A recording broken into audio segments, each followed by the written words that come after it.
Hello, this is RICKY, the Android guy. Hey guys, welcome to another episode of Android Weekly / Android Q&A, where I not only give you all of the news that happened during the week, but I also answer all of your questions live and on air. So, what happened in the world this week? A couple of things did happen, and to all my fellow geeks out there, I would like to say, may the fourth be with you. And if you ever have any questions and you're seeing this video after it's been aired, just email me at asktheandroidguy@gmail.com and I will answer it on next week's on next week's show. However, I do have to say that really it's getting a lot of questions now, so I'm trying to answer about 5 a week. So if your question isn't answered, ask it again next week and I will try to get to it. But a lot of you guys are asking questions, and that's good. Feel free to answer them live so I can answer more of them.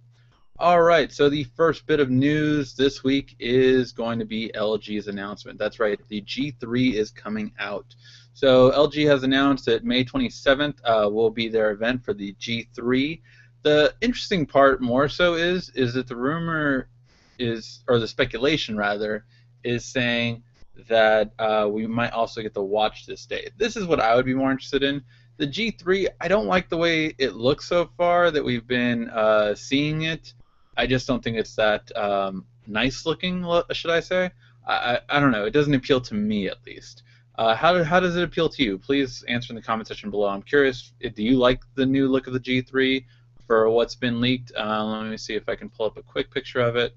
This is pretty much what we believe it's going to be looking like. So yeah, it's kind of been all over the place. But I'm also curious. A lot of people are speculating that it will be the Snapdragon 801.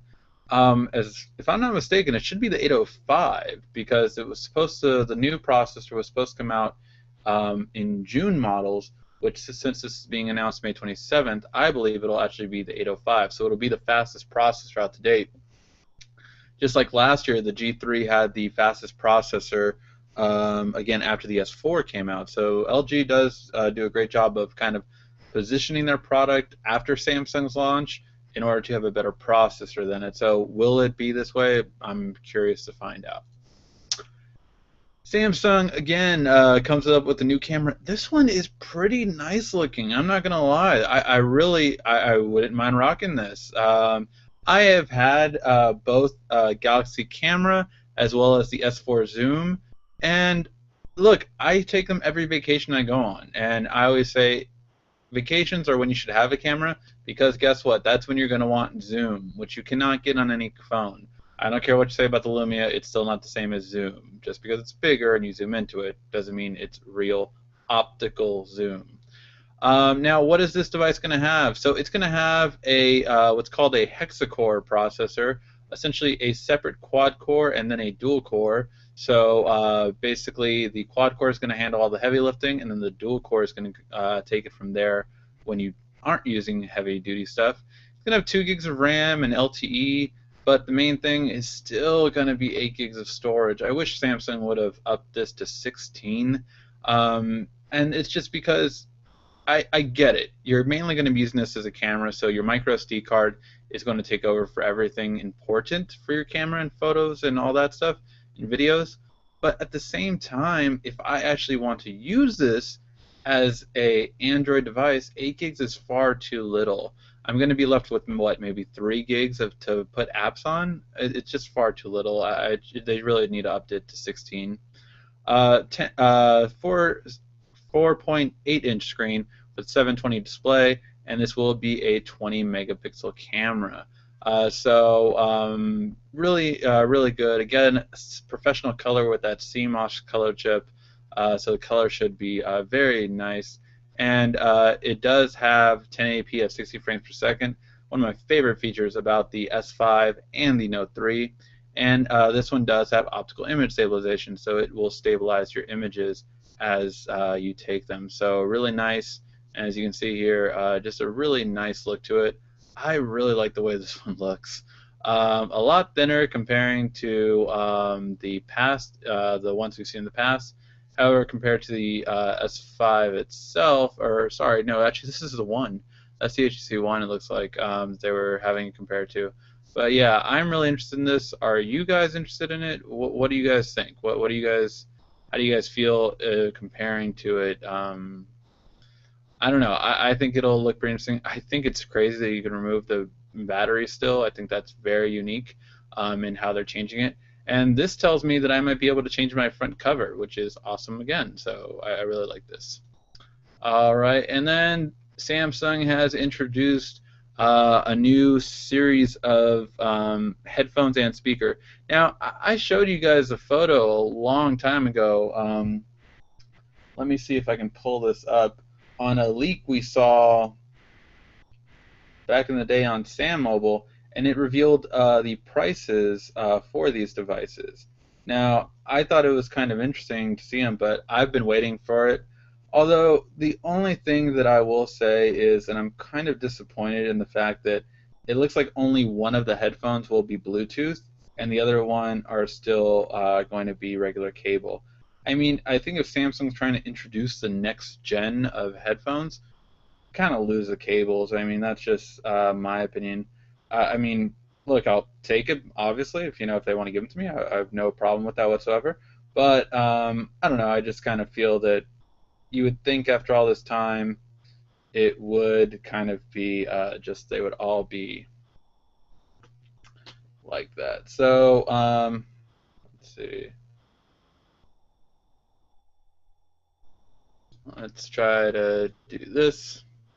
So, sorry it's not as clear, but as you can see, the smallest pair of headphones is 149. Let me just blur that out a little bit. 149, 199 for the still corded ones, and the Bluetooth ones, which as it says somewhere on there, Bluetooth ones will be 349.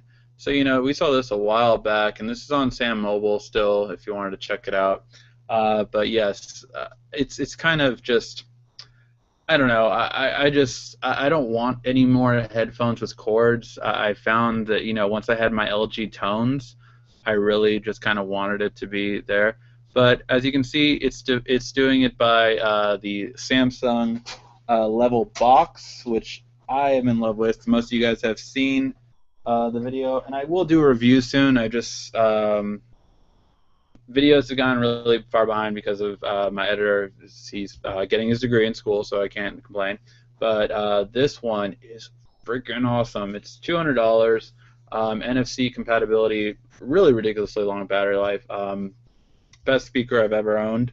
And that's, I haven't been the biggest advocate of getting a Bluetooth speaker, but I got this one, jumped the gun, and it's awesome. So that's the level box. Level in will be the in-ear headphones.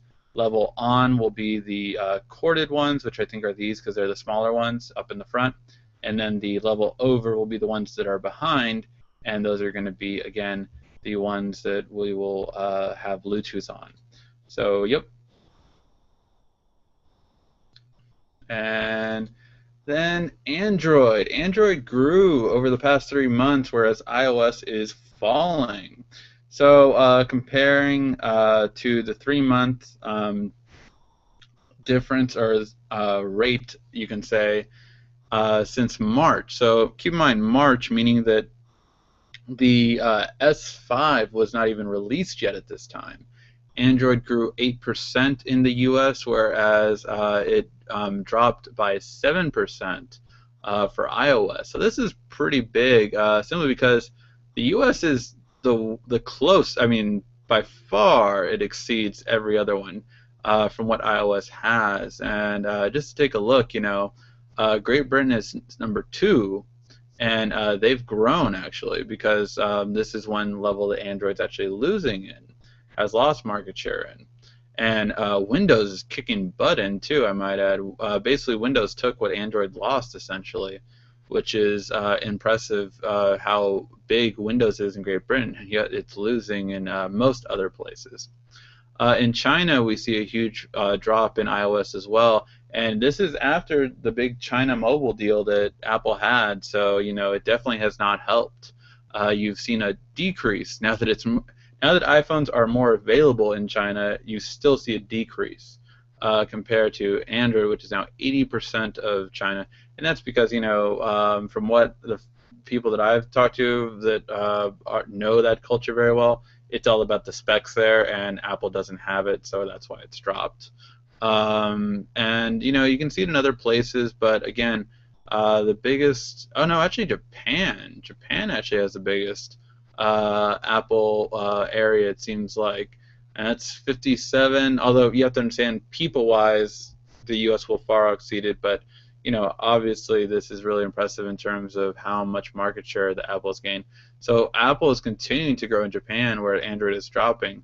But overall, we see Android has just climbed in most of the world to ridiculous heights. I mean, look at Spain, Italy. I mean, a lot of these are 70% and up, with a few being around the 50s. But again, it's just impressive, and it's alarming for Apple that this is happening in the 3 months that there's been no launch for any Android system at this time. There was none whatsoever. And then finally, for the last article of the week, we have Amazon's first smartphone. This looks pretty nice. I can see how this would be appealing to, a basic user. I'm really curious about this button because it looks like an S5 to me with that button. So I'm really curious to see what will happen there. I think it's interesting that they have the power and volume rocker on the left too, as opposed to the right, which is the traditional route. Definitely, I would say people that grab their phone with their right hand would find that really appealing. But other than that, I mean, I just don't see I really am interested to see how well that'll do. All right, now I will be answering the questions from the week, from throughout the week that were sent in, and then I will be answering all the questions that you guys asked in the comment section down below. So I see 2 so far right now, and if you guys have any questions, feel free to ask them in the comment section down below, and I will be answering them. All right, so the first question we have is from Garrett. And Garrett asked, is it possible to do a how-to screen mirroring video? I've never used it, and I don't know how to use it. I think it would be cool to figure out. Well, actually, Garrett, I have done several videos, in fact, on this. So screen mirroring, for those of you who don't know, is a feature that is available on pretty much most Samsung devices from, I would say, since the S3 and back. And that is right here, and you see it says screen mirroring right there. So, and you see that little A? Well, that's because it was originally called Allshare. And Allshare was originally through a Wi-Fi network, through a technology called DLNA. But then Allshare became screen mirroring, which used Wi-Fi Direct, meaning that all you needed to do Wi-Fi Direct to your TV was an adapter called the Allshare Adapter, or Allshare dongle, depending on what part of the world you live in. So I did several videos on how to see this and how to view this. And just to give you a look of those videos, any one of these videos, they're the same actually. I just did it for various devices. So how to wirelessly connect your Note 10.1, how to wirelessly connect your Note 3, how to wirelessly connect your Note 2, God's Camera, S4, and I think there was just one called how to connect the Allshare cast dongle. And all these, as you can see, I have the devices connected to the TV, and they are mirroring.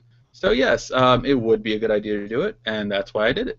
So feel free to check out any of those videos on my channel, and you will learn how to screen mirror with either your Allshare adapter or with your Samsung Smart TV. Okay, Steve Miller asked, first of all, thank you on the S5 videos. They've solved some of my problems. Cool. And you have a new dilemma. When I have an incoming call, my phone is announced, and it announces the person. So this happened to me too, actually, and I was really annoyed because I'm like, I don't want the person's name to come up every time. So I had to figure out, why is it doing this? Why, am I getting this feature? So here's the thing. If you go under call settings, And if you go under answer and ending calls, if you have voice control highlighted, that is what was doing it. That brings up I guess it thinks because you want to answer with your voice that you need the name and number announced, which again really annoyed me. So I was right there with you. I was like, oh my God, this needs to stop. It's just annoying. So I figured out finally through trial and error what it was, and that's what it was. So you need to turn voice controls off, and then it will no longer announce the caller's name, but you'll still get all of the caller's name displayed, and their social networking and all that kind of stuff, and you're fine with that. All right, Michael asked. So Michael, you asked a very interesting question. So what he basically asked was, he got an S5 and it's not connecting to his 4G signal, and so he basically went to his to Samsung. They're like, it's the carrier's fault, and then he went. I think no, wait, you didn't say you went to the carrier per se, but they negated the fact once they restarted the phone, and while standing in the same spot, it didn't automatically reacquire a signal I got. So, this is typically what you do. Essentially, they kind of walked you through one part, which is if you reset the phone, and what it does is it resets the towers to where you currently are. That doesn't necessarily mean that it's not the phone, though. That just means that, something's wrong. I would say that was more inclined that it was the phone's problem, in my experience. But this is a very interesting situation because honestly, it can be both people's fault. It can be the manufacturer and it can be the carrier. So here's the thing: how do you solve that? Well, it is kind of a trial and error, and they're going to give you the runaround because they don't want to give you a return. So here's the thing. First thing I would do if I'm not getting signal, so my signal in my house sucks. Let's see. So right now I have no internet, and I have I have maybe okay, right now I have 3 bars. Normally I have no signal. I have a voicemail that I didn't know about because someone called and I didn't hear a ring. So my house and my signal sucks. Now what you're supposed to do in those situations is if you hold down the power button, instead of turning off the phone, hold down the power button and you turn on airplane mode. After you have airplane mode on, it resets the signal. Give it like a minute, then turn airplane mode back on, and what it'll do is it'll connect you to the local towers. However, if you're still not connecting to it, then there's a problem, right? So if that doesn't work, so that's the first thing I try, which you already did. Second thing I always try is, okay, hey, Verizon, Sprint, whatever it is, I have no signal. What's going on? Generally, the simple thing to do is to switch out the SIM. So they'll switch out your 4G LTE SIM if you're a Verizon or Sprint customer, and if you're an AT&T or T-Mobile customer, they're going to change out your entire SIM, and that that is part of solving the problem. So once that happens, then we're like, okay, I still don't get signal. If you still don't get signal, it's probably the manufacturer because those two things should solve the carrier problem. So if those two things do not solve it, then it should be the phone. And that's usually the trial and error process I would personally go through. Now, for my situation, say at home, I can't get signal here. It's just a very weak signal area. I know that certain carriers like Sprint right now are experiencing this at a lot of different places because they have a lot of empty spots since they're changing their towers right now. So because of this, you have a lot of empty spots. I don't know your carrier. You didn't say which carrier you had, so I'm kind of just doing whatever carrier. So my house, though, sucks for Verizon. It's just my house. If I go down the block, it's perfect. Just my house sucks. So what I would have to do if I wanted perfect signal in here, which I've refused to do for now, but I might end up doing, is get a $200 box that connects to my Wi-Fi and put it against the window. And once I would have that, it would give me a better signal in the house. Would it give me LTE? Probably not. I'd probably get 3G, but I don't even get 3G in my house. I would just probably have like reception. So that's the trial and error process essentially. But that's what I would do. Hopefully this helps, Michael. Please let me know. Email me next week. Let me know how it worked out. I'm always curious about these kind of things because it's not an easy process. And again, each one will kind of go back and forth and blame the other person. All right, Clone Cotman. I was wondering, can you downloading games from a emulator contain viruses? So again, I've kind of said this a couple times. Hold on one second, guys. Just a little thirsty. Spider-Man 2. Did you see it? So can it contain viruses? Well, nothing from the Play Store will contain viruses. So I've said that before. But what if it's an emulator that downloads games separately? I wouldn't risk it, honestly. I just go to what is it? Cool. If you Google ROMs for SNES. So if I Google ROMs for SNES, there is freeroms.com, EMU Paradise, Cool ROM. There's so many ROM places that you can just get to from website that aren't viruses. This is why I don't download this is why I don't download particular ROM libraries, you could say, online, on my phone, because I just find them online. So I don't see a point in doing it. I just download them all, connect it to my phone, and then I'm done. I just think this is easier. Plus, it's a faster download than your apps will do, and yeah, I think it's the best way of doing it. All right, Anthony Mara asks, or no, wait, that says, oh yes, okay. So you asked me. I use Google Navigation on my phone. You tap it, and many times I get to the point where I know the rest of the route, and I want to turn off the navigation. How do I do this? So let me show you, Anthony. So say I'm navigating somewhere, right? Sorry. Let's navigate here. Head northwest on Coolidge Avenue toward Francis Place. Head northwest on Coolidge Avenue toward Francis Place.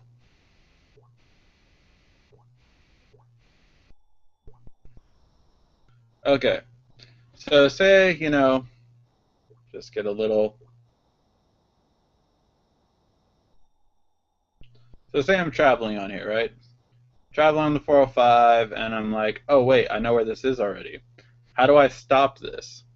Well, it's actually very simple. You pull down, and at the top it'll actually say exit navigation, and that's it. That's really the easy part of it. Is just that once you say exit navigation, you hit exit, and that's it. So that's the whole thing. You just hit exit navigation, and that's your whole thing, and you don't have to do anything else. So that would be the easiest way, because I know you said, like, I don't want to crash or jump through a bunch of hoops just to exit my navigation, so that's it. If you, for any reason, don't see that exit navigation, you just kind of do like a two-finger pull down on the app itself, and that would expand if it was the navigation app. So that's all you would do, and you would have it done. All right, guys, that was the emailed questions. Now let's get to the live viewer questions. So I see about 4 of them. If you have any questions right now and you are watching, feel free to ask them, and I will do my best to answer them. All right, let's refresh this, make sure we get all your questions answered. And now let's see. Okay, so the first question, first 3 questions from Evil Hill. 1, hey Evil Hill, how you been, man? I thank you for always supporting me. I always see you tune in. Do you ever get authentic errors on your devices when connected to Wi-Fi? I've gotten them before, and I think it was something to do with the Play Store. So anytime that any of your apps don't work, I always have this just easy solution. You just hold down the app that's not working, go into App Info. You can also do this through Application Manager. Go through Settings, Application Manager, go onto the app that's messing up, hit force stop, then hit clear data, and then hit uninstall or uninstall updates. And if it was a Google Play Store, that would normally fix it, and that would be it. So yes. Evil Hill also ask, any site or video you can recommend to root Note 2, pros and cons? I used to do, it was some site called like Galaxy Root. Let me see. Galaxy Root. Uh, hmm. S4 Root, Note2Root.com, Galaxy Note2Root.com. Yes, this was the guy I used to watch all the rooting. So let me see. Let me show you guys what it looks like.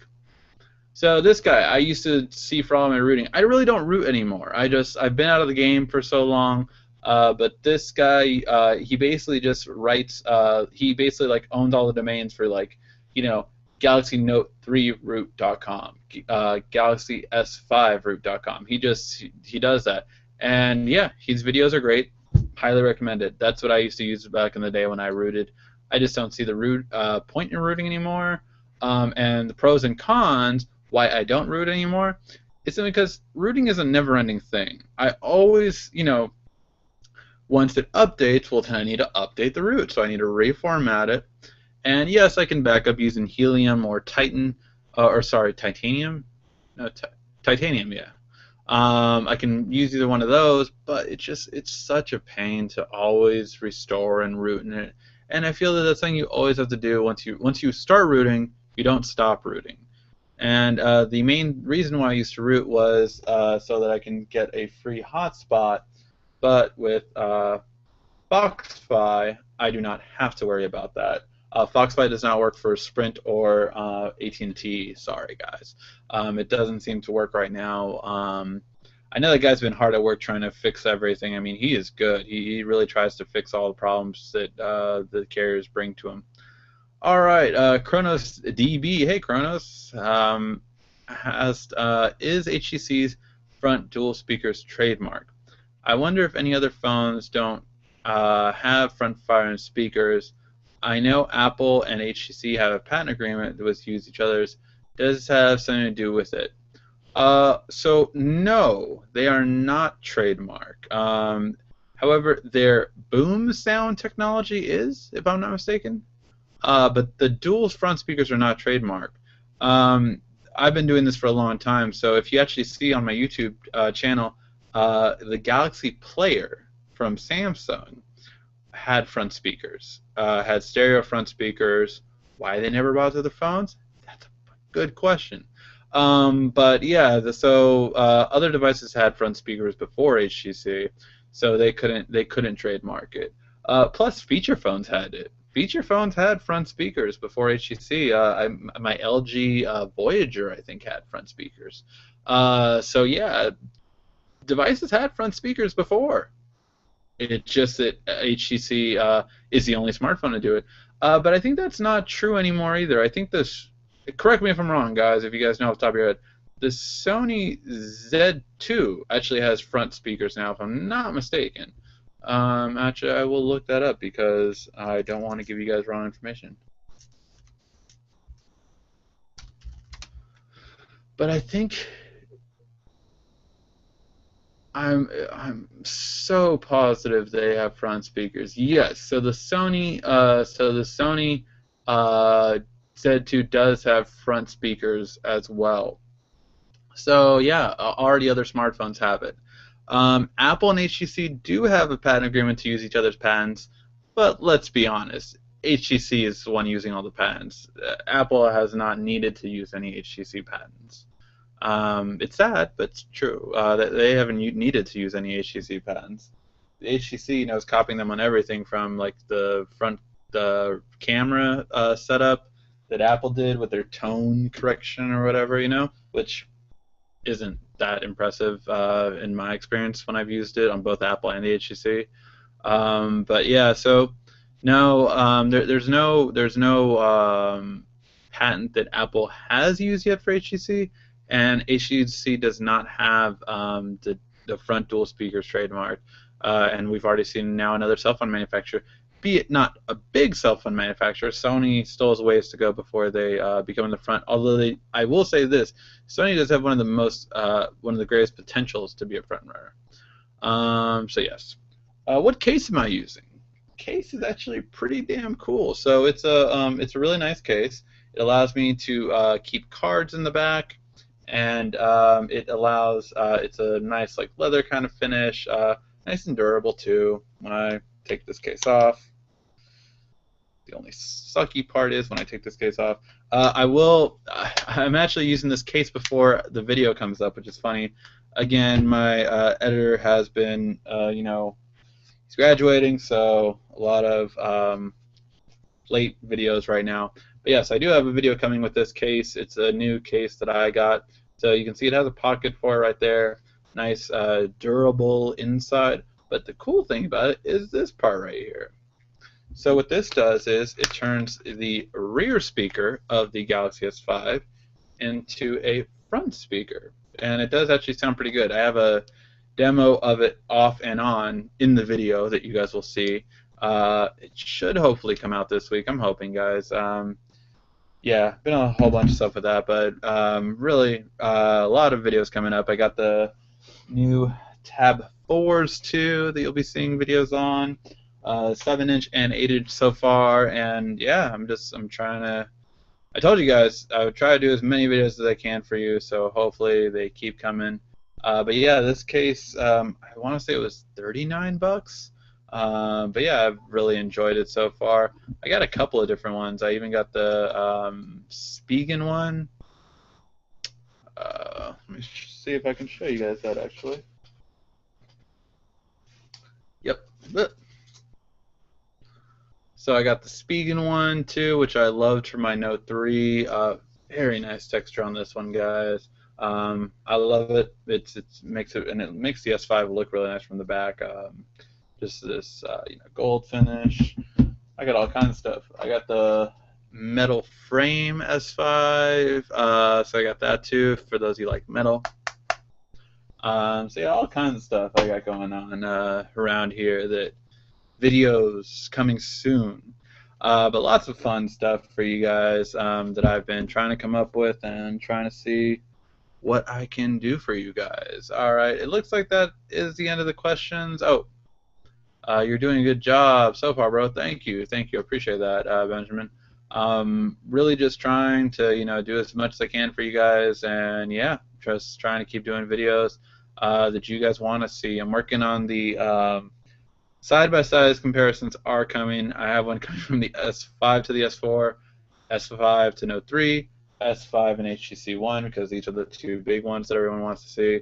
All coming. I just want to make sure I do it right as well. The comparisons are the longest videos by far. But yeah, so they're trying to do all those kind of things right now. A lot of stuff coming out.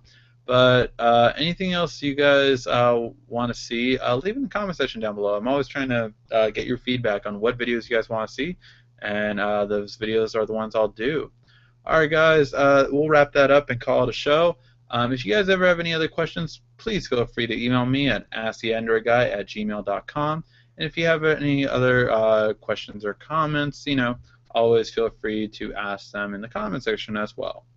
Alright, thank you for watching, guys, and please give this video a thumbs up if you did like it. It's been RICKY, the Android Guy.